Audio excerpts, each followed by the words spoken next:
Malembe Wonile Loko. Esiku Dede Asikoi. Hey guys, it's Aderonke again. Today I'd like to talk about the word Olodumare.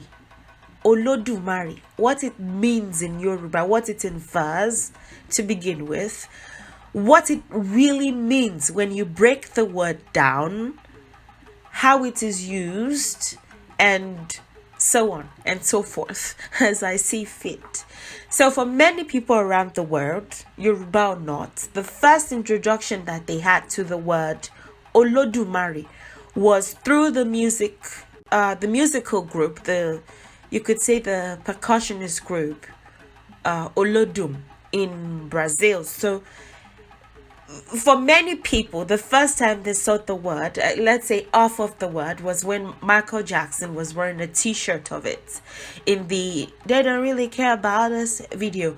They noticed it, but they didn't think too much of it, except that it's the name of a group and Michael Jackson went to support them in their fight against racism and, their fight for more acceptance. So I would encourage everybody to do their own research, online. There are different research papers and different blogs that practically explain the history of the percussionist group, putting the youth together, bringing them all together as a way of fighting systemic oppression and marginalization. So the tool that is being used here, of course, is music. Especially in the form of drumming. We all know that the issues of discrimination, systemic oppression, and marginalization are still prevalent in our societies till this day. That was why the George Floyd movement was relevant in almost all spheres of the world, because wherever there are black people, they always have to fight a war or another, especially when they're the minority in that kind of society. Even the ones that are in majorly black societies still have a war to fight, but you simply cannot compare it to the ones that our brothers and sisters fight when they are the minority in a society. The minority group, not the minority, but the minority group. So this percussionist group was and still is a force for good because of how well, it has shaped a lot of the youth, the sense of pride that they have to be black, to be Afro-Brazilians, or to have any connection to Africa. So in the fight for more inclusion and the combat against racism, music was definitely well utilized as the tool for revolution. This was something that Fela Anikulapo Kuti knew very well because he used it, It wasn't singing about something else and then protesting again. If you're going to start a form of revolution, it has to start from the music, from the arts. These are things that people consume, You can't make a song about a black person killing another black person, or people hurting each other, or how you're going to rape somebody for doing something. I listen to a lot of songs and they're just downright depressing. And then you come out after a black man has been killed and say, "Oh, you're out here in the streets fighting for people." It doesn't necessarily work that way. And I don't ever want to be that person. I would never be the person to tell creatives how to express their creativity. That is just downright wrong. You can't do that. Okay? People have to express their creativity or lack thereof in some way. But if you make a whole album, pretty much just encourage young black men. It doesn't matter, the part of the world that you could be in the UK, you could be in America, you could be in Brazil, you could be wherever. Practically just make a song inciting violence, black on black violence. And then you come out on your social media and you say, "Oh my God, why are you people fighting?" No, don't do that. Don't do that. Don't do that. Don't do that. You can express your creativity in your own room, okay, and listen to your own song over and over again, but we don't have to hear it. The children don't have to hear it. It's not exactly helping. So keep it to yourself. Or you come out and say, "All my life I had to fight for black people." I listen to one or two of your songs and I don't necessarily see the fight, okay? So maybe don't do that. Don't do that, okay? Anyway, I just encourage everybody to do perhaps a bit of research. If it's just 5 minutes of your time or 10 minutes, just look up the fight that the Afro-Brazilian brothers and sisters have had to fight, to be included in the Brazilian society. Racism definitely exists in Brazil. And I just want to say thank you for being strong and thank you for not giving up. I thank my African American brothers and sisters because Africans in America and other parts of North America have definitely benefited from their fight over the years for more inclusion, more respect, which is, you would think, the most basic of things, but hey, around here it's not. So people look up the word out of curiosity, especially with Michael's influence, curious about what it means. And people just define it online as, God or God of gods or God Almighty or something. However, today I'm going to explain it, better, give you a word for word definition of what it means in and of itself. Yoruba words are so descriptive that when you try to translate them with one word, you kill the beauty of the language. And as a teacher, I always say this. Don't be mad, but I always say that when you translate the Yoruba language to another language, a part of the beauty is destroyed. If you take a word that is so beautiful and so detailed, so descriptive, like Olodumare, and you just say, "Oh, it means God," the word has lost its meaning. So today I'm going to break the word down for you, which would be the very first step in understanding what it means, and I'm going to speak on it.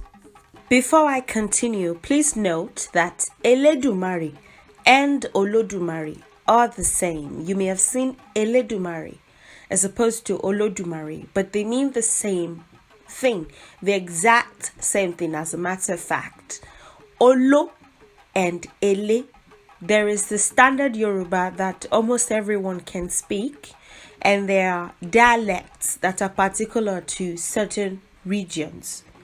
The Jebus have their own, and the Kiris have their own, and the Ileshas have their own, and the Igbajos have their own. Sometimes the dialects are intertwined, so certain words, the way that certain words would be pronounced or the way that certain sentences would be constructed may be similar across dialects or across towns and regions.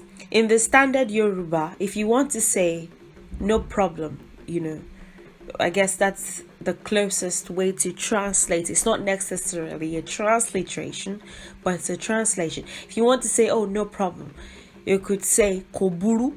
If you want to say that in, let's say, the Igbajo dialect, you would say buru. So buru cuts across that. I suppose the Ijeshas will say it the exact same way as well. Maybe those from, I don't know if I wonder if that's how you say it in Ife, in the Ife dialect. But Ijesha, Ilesha, that region of Osun states, just those environs, are most likely to say it that way. That's one example of situations where dialects will cut across regions.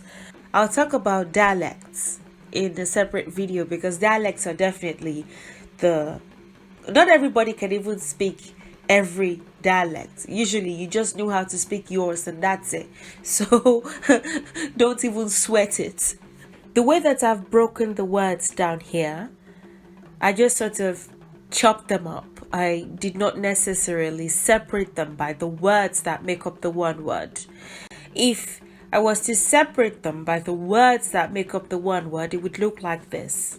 Olo, Odu, Mari. Odu is one word. You know, when I chopped it up earlier, I did not include the O. Odu is one word. Or if you were to say it in the, dialect, Ele, Edu, Mari. Ele, Edu, Mari. I don't think there's a way that I can effectively explain what Olodumare means or Eledumare means without going into, I can't even call them these introducers, if you will. So if you see Yoruba words that start with any of this, followed by noun, whether it is the Olo, Olo, Ele, Ele, Ala, Olu, and Oni.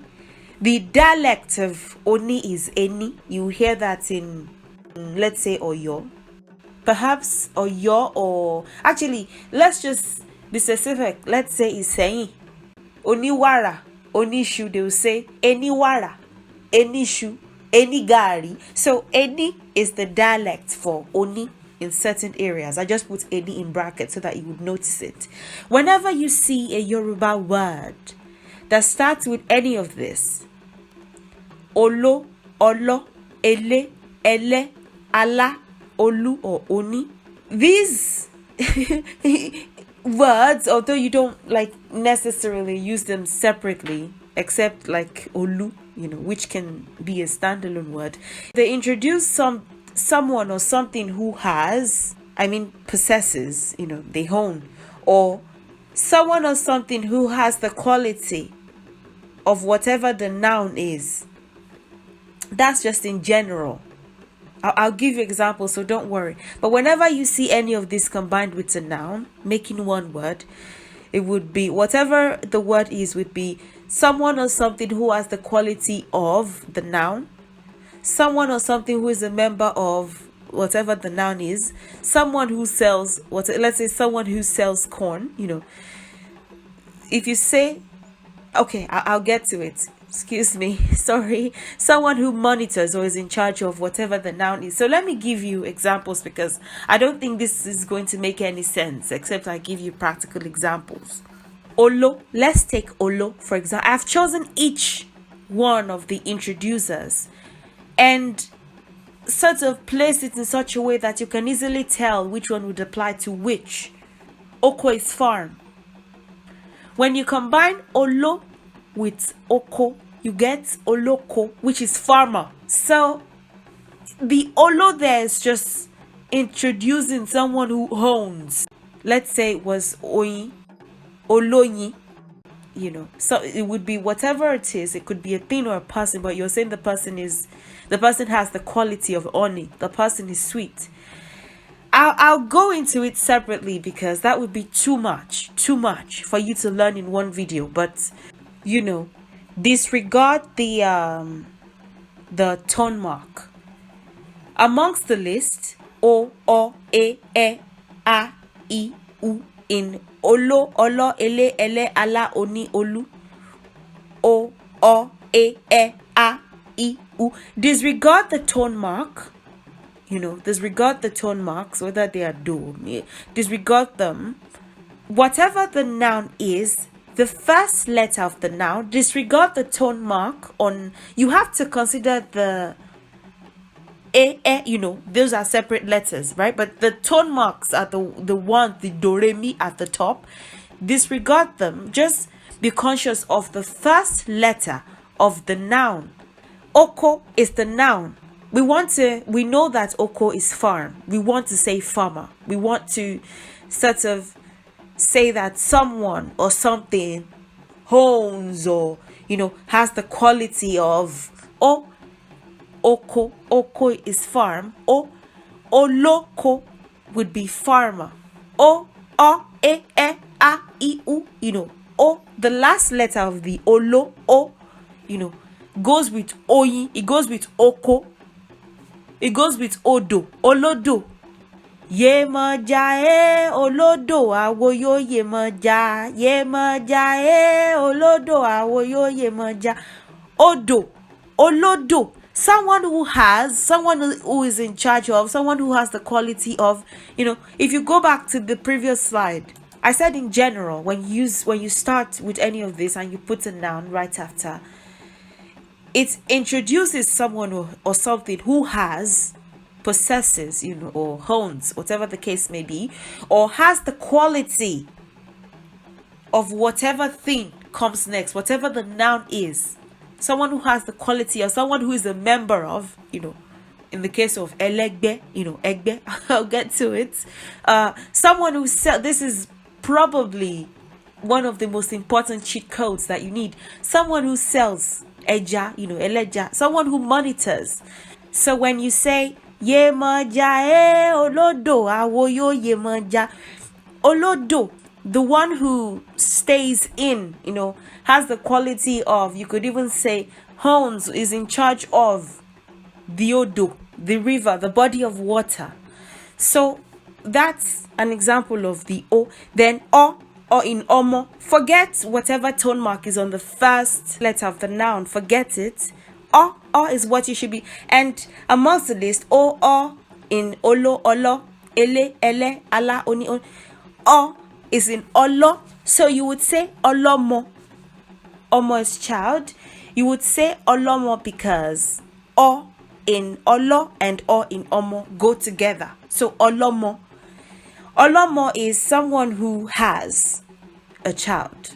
Olomo is someone who has a child. Sometimes you could even use olomo to describe something that has like duplicates or like smaller sized, duplicates of whatever it is. It could even be a statue. Maybe the sculptor made duplicates, but like smaller sized ones, eriolomo, something like that. A sculpture with there's a main one, and then there are like smaller sized sculptures that represent fertility, like that represent the children. There's a kind of meal that we call moi moi. If you've never tasted it, you should really try it. It's made with like beans. You can use white beans or the brown beans, and then you grind it with peppers and onions, and you can sort of steam the liquid up with a can or with leaves. Okay, there are videos that teach you how to make moi moi, but basically you can either steam the ground beans with inside the leaves or inside cans. Some even use foil paper. If you want to sort of describe the kind of moi moi that you've made using the method that you used, you would say moi moi elewe. So the kind that you make with leaves. Ewe is the leaf. Let's say someone has one here, and oh, this is a bad example, but you're trying to sort of say that guy with one ear, one functioning ear, something like that. That's probably rude. That's probably a terrible example.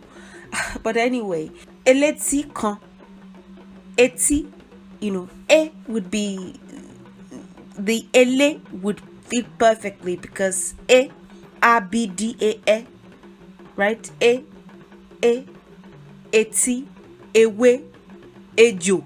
Whenever the noun starts with the e, you start with ele, eje, eja, eko, what else?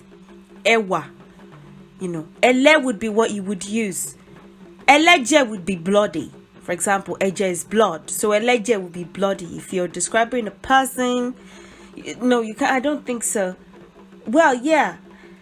But it would usually be like a thing, something that is bloody, eleje. And it's context sensitive. You can't, if you want to say bloody fool, for example, you can't say alleged, you can't use, this is just blood. You don't infer anything else. So I guess that won't work in this case. But bloody, as in, that involves actual blood, you would say alleged. Allah is another introducer. Aja is dog. So Alaja would be dog owner. Oni, Igi is tree, so Nigi. Olu, Oluko. Olu and Oni sometimes can be used, like let's say Oniwara, for example. Wara starts with the we, what you call W in English. So it doesn't necessarily go with the E that ends the Oni.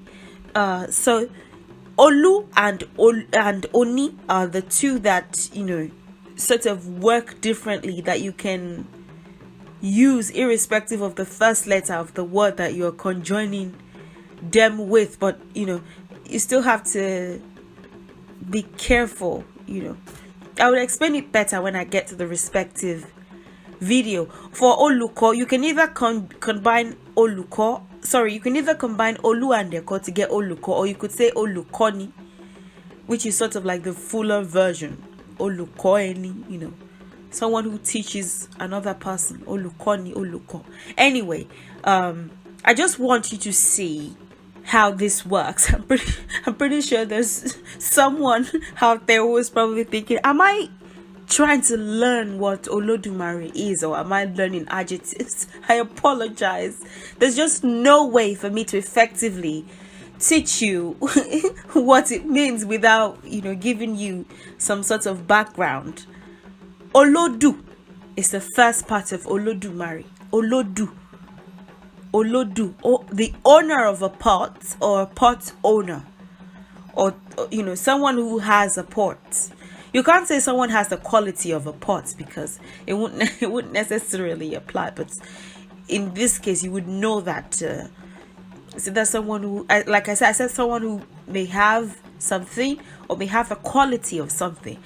Olodu will fit perfectly for someone who has something, who possesses something.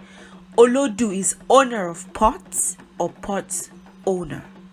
If you say Eledu, it would be the same thing, or owner of pots, or pot owner. Odu and Edu, or the same thing. Edu is sort of like a this Yoruba is old. This is old Yoruba.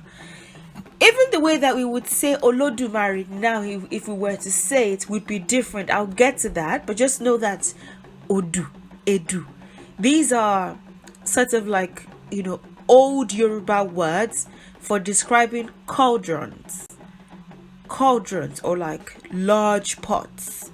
Cauldrons or large pots. People don't, to be honest with you, people don't say Odu or the dialectical form Edu so much nowadays. People just say Ikoku.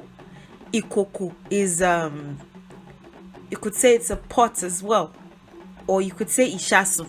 Ikoku, Ishasu. I'll get to it when I start to talk about kitchen utensils and cooking items. But whether you say Ikoku or Ishasu, you're sort of referring to a pot.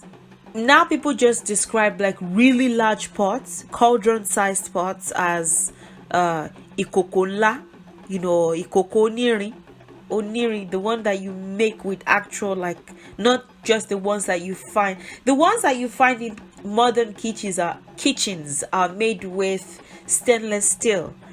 These large ones that we use for parties in Nigeria, and I guess in other parts of Africa, and maybe even outside Africa, in India and other parts, these really large ones are often called oniri because they tend to be heavier. You can You can't lift them up easily the way that you would lift up. One, they are bigger. Two, they are heavier.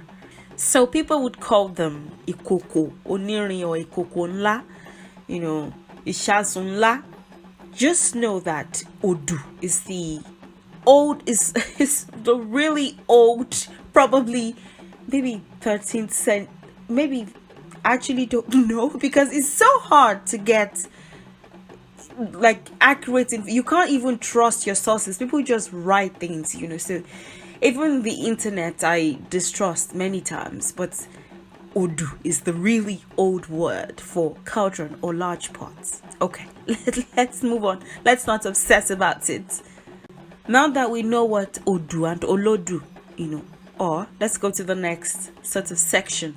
Oloduma. Ma is, now we would say ma, if we are using this word in active, form. Malo, don't go.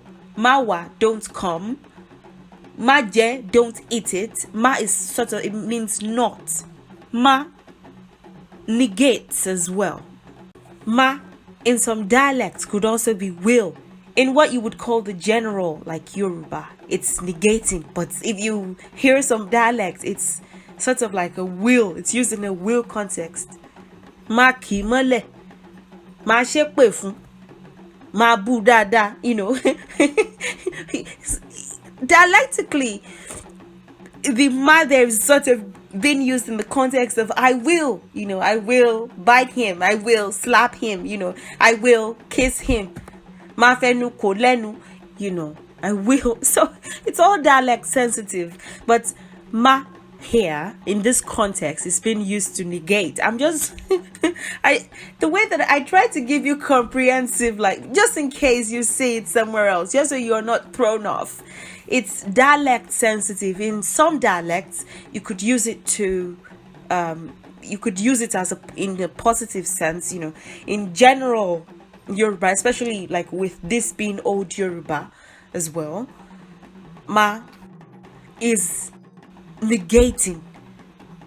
If you say ma, currently you're sort of saying don't, or like you're negating that sentence. Ma is also like negating in old Yoruba, but again in some dialects it's affirming. Re in old Yoruba, I feel like one of these days I have to sort of talk about how the language has changed, from the oldest versions. The language has progressed so wonderfully in such a way that although it's sad that some words have gone extinct, new words have been created, newer you could say newer meanings have been given to some of the old ones. Raised to become exhausted, or to, when you're talking about content, or to become finished. Re Olodumare. This is old Yoruba. We don't necessarily construct. So I'll tell you how we would say it if we were to say it now.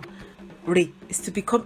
You can't necessarily use re in the case of like human exhaustion. Tired, or I'm exhausted. No, it won't apply. It will usually be of content. So re is to become exhausted or to become finished. Re oti re. Otitan, it's finished, it's exhausted. You're talking about content. So when you put that together, when you put those meanings together, Olodumare, Eledumare, owner of pot, that does not become exhausted or become empty. Owner of the cauldron. Cauldron actually is best, but cauldron, pot, large pot, whatever, you get the idea. Owner of the cauldron or large pot that doesn't get exhausted or empty. And what that connotes is that God is all-sufficient. I'm going to give you a detailed explanation of where I'm going with this. But first, I must mention that sometimes you may see Edumare instead of Eledumare.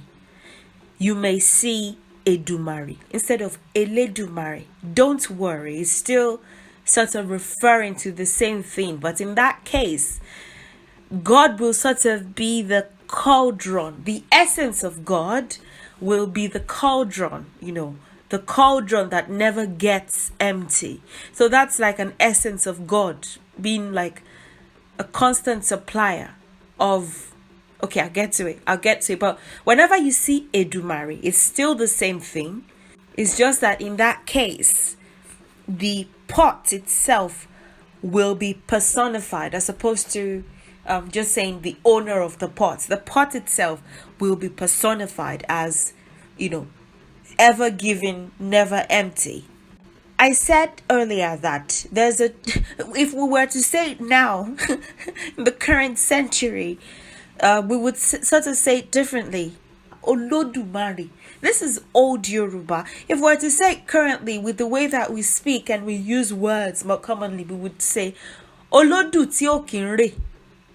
Olodu ti o kin. How would we even say it? Even re is not used too commonly anymore. But maybe Olodu ti o kin gbe, abi Olodu ti o kin. I'm trying to see, how it would sort of be expanded more, it would sort of be expanded. The Yoruba has been built upon, and so sometimes you may use more words in a statement. But let's just assume that you are going to use re. You can actually say it many different ways. You can say Olodu ti o kin gbofo, Olodu ti nkan tonu e, Olodu ti o jeun tonu e, Olodu ti o kin re, Olodu ti o kin. Have I said be? There are many different ways. But if you were to say it this way, if you were to say Olodu ti o kin re, that's a bit more like expanded, That's a bit more expanded. Olodu, owner of the cauldron. Ti, that. O. Negate. Whenever you see O as a standalone word, it's probably negating the sentence. Not. Kin is like doors, raised, to get exhausted, to be finished, The owner of the pot that doesn't get exhausted. Olodu ti o kin re. The all-sufficient is what it connotes. Now that you know what the word means, let's go into what our ancestors were thinking. I think that's really important at this point. And by ancestors, I'm saying the ancestors of our ancestors of our ancestors and of our ancestors. So many ancestors ago, probably my era when I had the Yoruba I almost said incantation. See, I'm thinking about my next video on incantations. That was probably like when I had an incarnation as a Yoruba person. I've had so many incarnations since then, so obviously that was a long time ago. So probably my era, I've been Native American, I've been Chinese, I've been Egyptian, I've been Greek, I've been European, I've been everywhere. Like I'm tired, I'm stressed. I don't know if I want to come back again because sometimes I get triggers of this past lifetimes that I've had. So, but where I'm going with this was incarnations before our ancestors. So a long time ago. Let's go into what they were thinking. Something about the word Olodumare gives you an idea of what our ancestors were thinking. Their original view of what a god must be. If a god does exist, and it's most likely that one does, let's go into what our ancestors probably thought that kind of God looked like. To begin with, the common attributes, the common theories that you would find about God is that God is, masculine. In many religious texts, and you sort of have to take the time to do the research, I find, in many religious texts, people tend to sort of ignore the parts where God is describing themselves with feminine attributes. Whatever the god is, or whoever they were, that was talking about themselves or passing a message. The parts where they're using feminine attributes, it's often glossed over. People want to stick with that notion that this god is masculine, is sort of like a large man, and that's it. And there are different reasons why they do so. So the first theory, which is probably the most common, is the theory that God is masculine. Then some would say, oh no, that can't be right. God has to be both masculine and feminine for God to be God, or else it wouldn't make any sense. And then some say, oh, those two don't make sense. God is neither masculine nor feminine, just light. And that's practically it. Why you ascribing a kind of energy or an essence into God? The ability to not be masculine nor feminine is what will make that kind of God neutral. So those who say God is masculine do so because most of the world is patriarchal. So you assign power or authority to the masculine figure, especially in the current century and in the most recent ones. So when you say God is masculine, or when they say that, our ancestors, the ones that taught that, maybe not our, as Yoruba people, but ancestors, maybe our as well, I don't know, whatever. When they say God is masculine, think about times when there were wars, and I feel like the world was a bit more turbulent than it is now. Competence was a very important thing. I mean, women were not allowed to vote. Women were not allowed to really... The fact that the US doesn't have a female president, so neither does Nigeria, that tells you something about how people ascribe gender to power or with power. And those who say God is masculine and feminine, think of balance. They are like the Libras amongst us. They feel that way God will be able to be God better when there's a balance between both energies. And some say God is neither. Most, however, actually not most. I suppose the ones that the spiritual people, many of them, I feel like many of them align with this thought that the ability to neither be masculine nor feminine but contain both attributes is what would make God God. So these people tend to align with the theory that God is neither masculine nor feminine in look, in appearance, look is appearance, in essence, in whatever, but God has masculine and feminine attributes. So these people are taking two themes, the themes of neutrality and balance, and sort of making a theory about God with those. I find this interesting. I would probably align with this myself, the ability to neither be masculine nor feminine but contain both attributes is what would make God God. However, when you go to different religious texts, especially the parts of those texts where it is generally accepted that it was God themselves that said that, probably through someone or directly, maybe via reported speech, whatever the case may have been, in the parts of those texts where it is believed that it's God that is saying something about themselves, you find it interesting that God is using a lot of feminine descriptions. In Genesis 1:27, where it's written that humankind was created as God's reflection, and in the divine image, God created them male and female. God made them. At that point, you're picturing a God that looks kind of androgynous, I suppose, both male and female. So you're in look, if apart from the light aspect of their appearance, if you were to like get a closer look, you're thinking perhaps the Christian God looks kind of androgynous. But then you go further and you go to the parts where it is believed that it is God themselves that is talking. Genesis looks more like a reported sort of speech, but when you go to the parts where it is the God that is talking themselves, you see God being described with, you see God, the Christian God, describing themselves with somewhat feminine attributes. If you look at Hosea 13:18, God is sort of describing themselves. Maybe not describing themselves, but aligning themselves with the Christian God.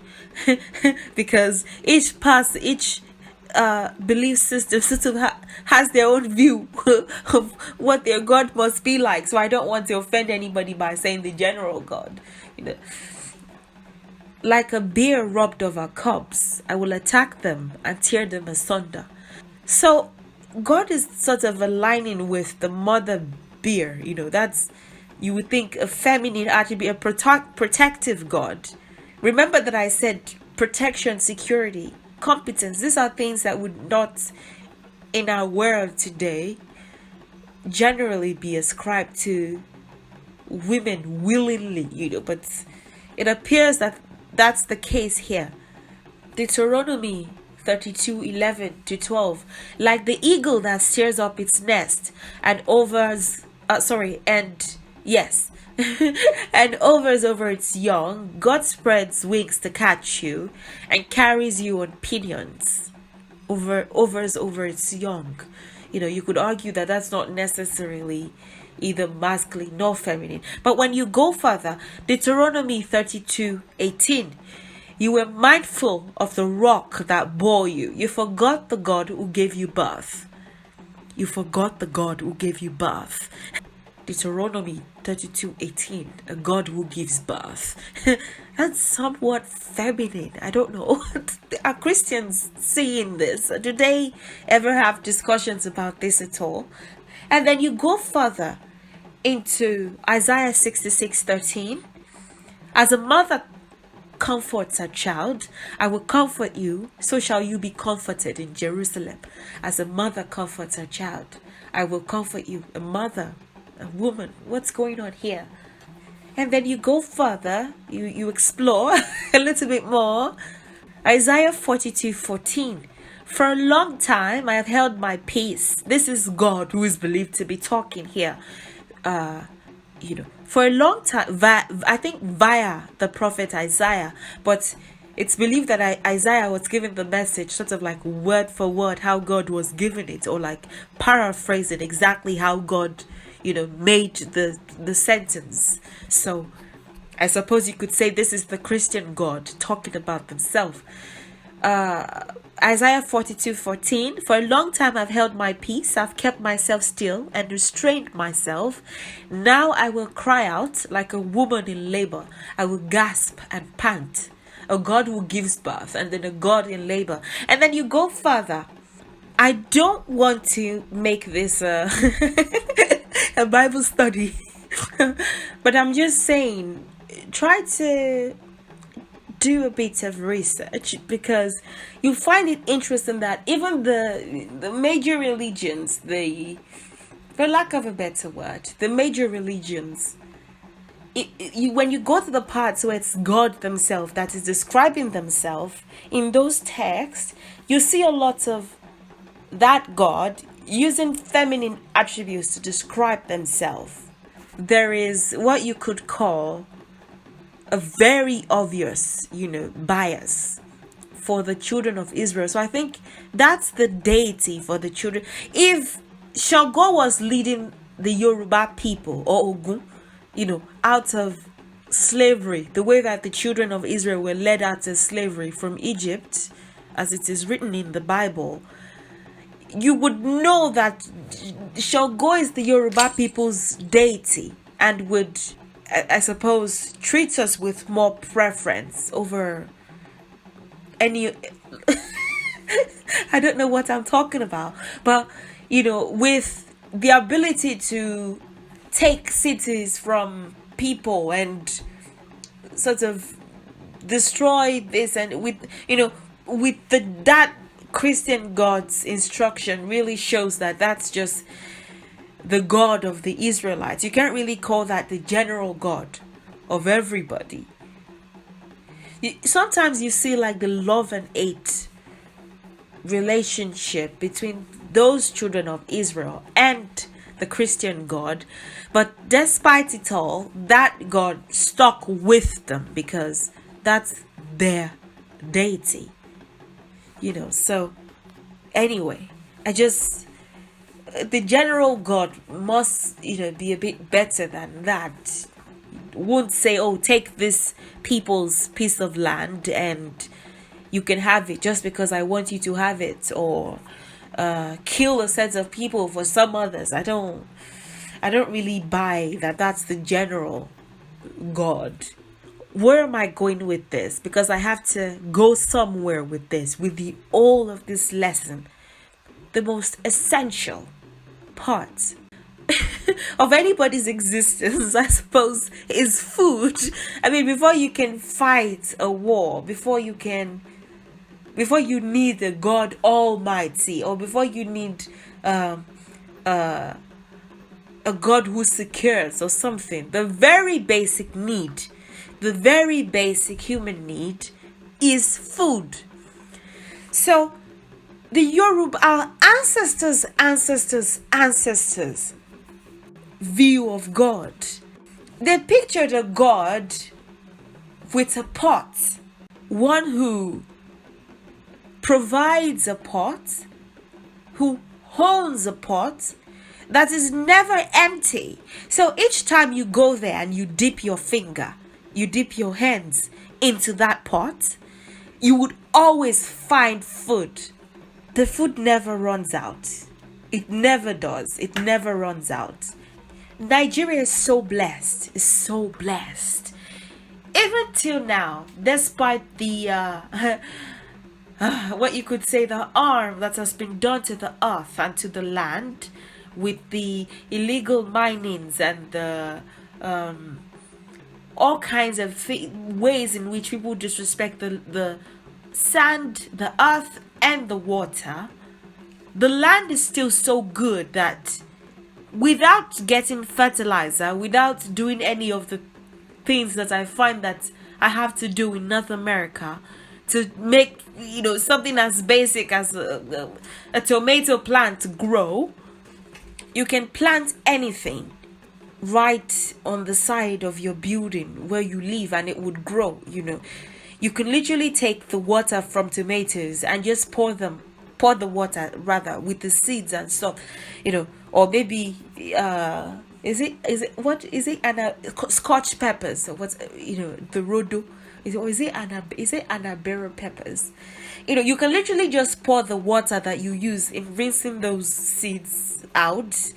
You can literally pour it on the ground and it would start growing. That is just how good, fertile land is in Nigeria. It's so easy for things to grow. I suppose there may have been times when they were low on food. I don't believe that there would not have been at least once that the farmers would have complained.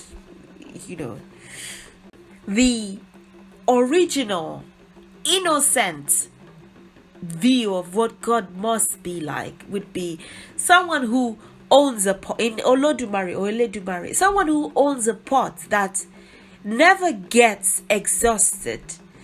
So you can always, and it won't just be food, when you say, I keep saying pots, let me say cauldron, because cauldron gives you a better picture. It won't just be food that you can get out of that cauldron. Food would be, a metaphor for whatever blessings, whatever things you need for your nourishment and growth. So each time you dip into God's pot, it's never empty. This is someone who will always provide. It will always provide. God, the all-sufficient, God, the provider. I think all-sufficient even does it better because you never run out, You never run out. God is someone who always provides, always attends to our needs, even when we don't think it's the right time, even when we think God is not necessarily providing. God is, God the all-sufficient, the owner of a pot that is never empty, the owner of a pot that you can always dip into. So the original, innocent, predating worship, first, initial, how else do I say it? Original, authentic views of God was feminine. In many religions, God, I think because of for some, it's not just food and providence like the Yoruba people. For some, it was fertility. For some, it was the ability to nurture, whatever. With many religions, the views of God, or religions, spiritual systems, the views of God were initially feminine. There's a book that is on, I think I came across it at some point, but maybe when God was a woman or something like that is what I don't want to Google it now because I've already taken too much time. Maybe when God was a woman or something like that, but it sort of gives you an overview of how sculptures just generally stop being sculptures of God now, of a supreme being, just slowly stop being feminine, started taking more masculine forms until it became God the man, God the masculine, God the almighty, the all protective, the macho. Before it was that, it was God the feminine, God the nurturer, God the provider, God the one who can sort of relate to your emotions. I'm not saying, don't take me wrong. It doesn't mean they're right. It doesn't mean our ancestors were right, that God was feminine, or even the present persons, or our current generation and the ones before, the 1 centuries before, that sort of ascribe to the more masculine God. It doesn't mean that any of those beliefs is right. At the end of the day, God is both, or maybe neither, or maybe has masculine and feminine attributes, or what is neither. You can only guess, to be honest. You don't know, and even if you know, you just don't remember because you're on the earth plane to learn, to seek, to come up with theories, to experience this earth plane. The Yoruba people, for example, now, in general, and by the Yoruba people, you can't really judge the Yoruba culture nowadays by the general people, the people that have now become Christians, Muslims, or have ascribed to other religions. You have to go to the more natural persons, the more people who practice more natural belief systems that our ancestors practiced. So when you go to priests and priestesses now, they will tell you that Olodumare, according to Ifa, doesn't have either is neither masculine nor feminine. Don't ascribe any gender to. So if you want to know what Ifa practitioners align with, it's no gender. Let me know what you think. If you align or ascribe yourself with a more feminine view of God, let me know. If it is a more masculine, let me know. The comments would be interesting to read. And that would be all for now. I know you must be tired. It's a long lesson. Thank you so much for watching. Please like and share my videos if you would like to, and ask me questions and subscribe. And like I said, leave comments and all that. And thank you so much for your support. Thank you so much. And I'll see you in the next video. Enjoy the rest of your day, and goodbye.